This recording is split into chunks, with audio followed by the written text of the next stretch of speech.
नमस्कार राजाओ. जर तुम्हाला पॉलिटी आर्टिकल्स लक्षात ठेवायला अवघड जात असेल किंवा परत परत वाचूनही जर ते लक्षात राहत नसतील तर आता टेन्शन घ्यायचं काम नाही. आपण भन्नाट ट्रिक्सचं तुमच्यासाठी एक पॉलिटीची पेड PDF घेऊन आलेलं, जी तुम्हाला अत्यंत रिजनेबल दरामध्ये 84 21 90 83 84 या नंबरवर संपर्क केला तर मिळून जाईल. तसेच तुम्हाला आणखी ट्रिक्सचे डेमो पाहिजे असतील तर आपलं MPC बाबा ट्रिक्स या नावानं टेलिग्राम चॅनल आहे, त्याची लिंक पण डिस्क्रिप्शन बॉक्समध्ये दिलेली, ती तुम्ही जॉईन करा, MPC बाबा ट्रिक्स. तर आता आपल्या ट्रिक्समध्ये आपली जी पेड PDF आहे त्यामध्ये कशा ट्रिक्स आहेत, काय आहेत, ते संपूर्ण डेमो तुम्हाला इथे दाखवतो. तसेच आपल्याकडे इंग्लिश व्होकॅब्युलरी, सायन्सची संपूर्ण ट्रिक्सचं पेड PDF बनवलेले आहेत. या नंबरवर संपर्क करून तुम्ही विचारपूस करू शकता. तर आता या व्हिडिओमध्ये आज आपण मंत्रिमंडळासंबंधी, राज्य मंत्रिमंडळासंबंधी आर्टिकल्स पाहणार आहोत, जे की खूप महत्त्वाचे आहेत. आता जी नुकतीच ग्रुप बी कंबाईन मेन्स झाली 29 जूनला, त्यावर यासंबंधी 2 प्रश्न विचारले होते. तर पहा, कलम 163 काय आहे, तर 163 आहे, राज्यपालास सल्ला देण्यासाठी मुख्यमंत्र्यांच्या अध्यक्षतेखाली एक मंत्रिमंडळ असेल. मुख्यमंत्र्यांसह राज्यपालास सल्ला देण्यासाठी मुख्यमंत्र्यांसह एक मंत्रिमंडळ असेल, अशी तरतूद कलम 163 मध्ये केलेली. किती? 163 मध्ये. तर याला ट्रिक्सनुसार कसं लक्षात ठेवायचं पहा. तर याला ट्रिक्स अशी लक्षात ठेवा की राज्यपालास सल्ला देण्यासाठी पृथ्वीराज चव्हाण, काय म्हणायचं, पृथ्वीराज चव्हाण या CMच्या नेतृत्वासह एक मंत्रिमंडळ असेल. पृथ्वीराज चव्हाण, कारण पहा, पृथ्वीराज चव्हाण 2014च्या अगोदर पृथ्वीराज चव्हाण हे महाराष्ट्राचे मुख्यमंत्री होते. तर आपल्याला एवढंच लक्षात ठेवायचं आहे की मुख्यमंत्र्यांच्या नियंत्रण म्हणजे मुख्यमंत्र्यांसह एक मंत्रिमंडळ असेल, अशी तरतूद 163 मध्ये.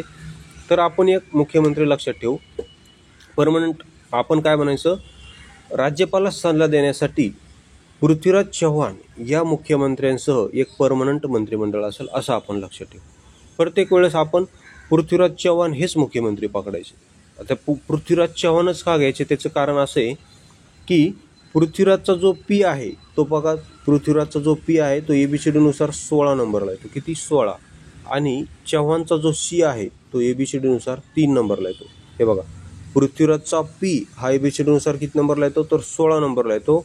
आणि चव्हाणचा C हा ABCDनुसार किती नंबरला येतो, तो 3 नंबरला येतो. मग 16 आणि त्यावर 3 किती झाले? 163. म्हणून 163 कलम काय आहे, तर राज्यपालास सल्ला देण्यासाठी मुख्यमंत्र्यांसह एक मंत्रिमंडळ असेल, असं तुम्हाला ज्यावेळेस प्रश्न दिसेल परीक्षेत, त्यावेळेस तुम्हाला लगेच आठवले पाहिजे ते मुख्यमंत्री कोण आहेत. तर ते मुख्यमंत्री आहेत पृथ्वीराज चव्हाण. आपल्याला पृथ्वीराज चव्हाण हेच मुख्यमंत्री आठवले पाहिजे. मग ते राज्यपाल कोणीही असो, राज्यपालांना आपल्याला काही घेणं देणं नाही, कारण आपल्याला आर्टिकल्स पृथ्वीराज चव्हाणमुळे लक्षात राहत आहे, राज्यपालामुळे राहत नाही.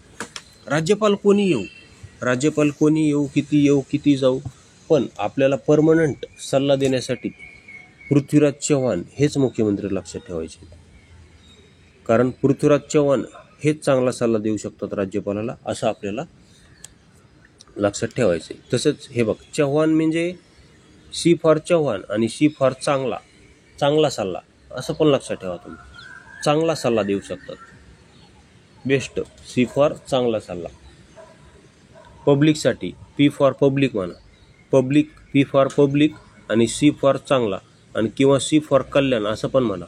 P फॉर पब्लिकच्या कल्याणासाठी चांगला सल्ला, असं कोण देऊ शकतात, तर पृथ्वीराज चव्हाणच देऊ शकतात, असं लक्षात ठेवा. त्यामुळे तुम्हाला ते 163 कलम परमनंट लक्षात राहील. त्यानंतर हे सब कलम आहे, त्यामध्ये ते तुम्ही वाचून घेऊ. हे बघा, इथे प्रश्न पण आला होता. प्रश्न कंबाईन ग्रुप बी 2019ला आला होता. काय आला होता पहा, तर भारतीय संविधानात नमूद केल्याप्रमाणे कोणत्या अनुच्छेदानुसार म्हणजेच कलमानुसार राज्यपालांना विशिष्ट गोष्टीबाबत विवेकाधिकार आहेत. तर 163 नुसार, म्हणजे हे बघा, 163 मध्ये काही गोष्टी अशा आहेत की ज्या राज्यपालाला मुख्यमंत्र्याच्या सल्ल्याशिवाय करता येत नाहीत, आणि काही गोष्टी अशा आहेत की ते मुख्यमंत्र्याचा सल्ला न घेता करू शकतात. म्हणजे 163 म्हणजे हे दोन्ही गोष्टी आहेत, असं लक्षात ठेवा. त्यानंतर 164 मध्ये काय पहा, संपूर्ण मंत्रिमंडळ म्हणजे मुख्यमंत्र्यांची नियुक्ती, पक्षांतरबंदी वगैरे संपूर्ण तरतुदी 164 मध्ये दिलेल्या आहेत. याचे पण आपण भांडार ट्रिक्स इथे केलेले आहेत. तर पहा 164(1) काय आहे, तर 164(1) आहे 164(1) आहे की CM आणि इतर मंत्र्यांची निवड बाय राज्यपाल. 164(1) नुसार CM आणि इतर मंत्र्यांची निवड ही राज्यपालाकडून केली जाते आणि इतर मंत्री हे राज्यपालाला जबाबदार असतील. ओके. तसेच Z.com म्हणजे काय, Z म्हणजे Jharkhand, C for Chhattisgarh, O for Odisha आणि M फॉर MP. तर ह्या Z.com राज्यामध्ये एका आदिवासी कल्याण मंत्र्यांची निवड ही राज्यपालाकडून केली जाते, एवढं पण लक्षात ठेवा. त्यानंतर 164(1) काय आहे, 164(1)(a). तर 164(1)(a) आहे मंत्रिमंडळाचा आवाका. म्हणजे मंत्रिमंडळामध्ये CM सहित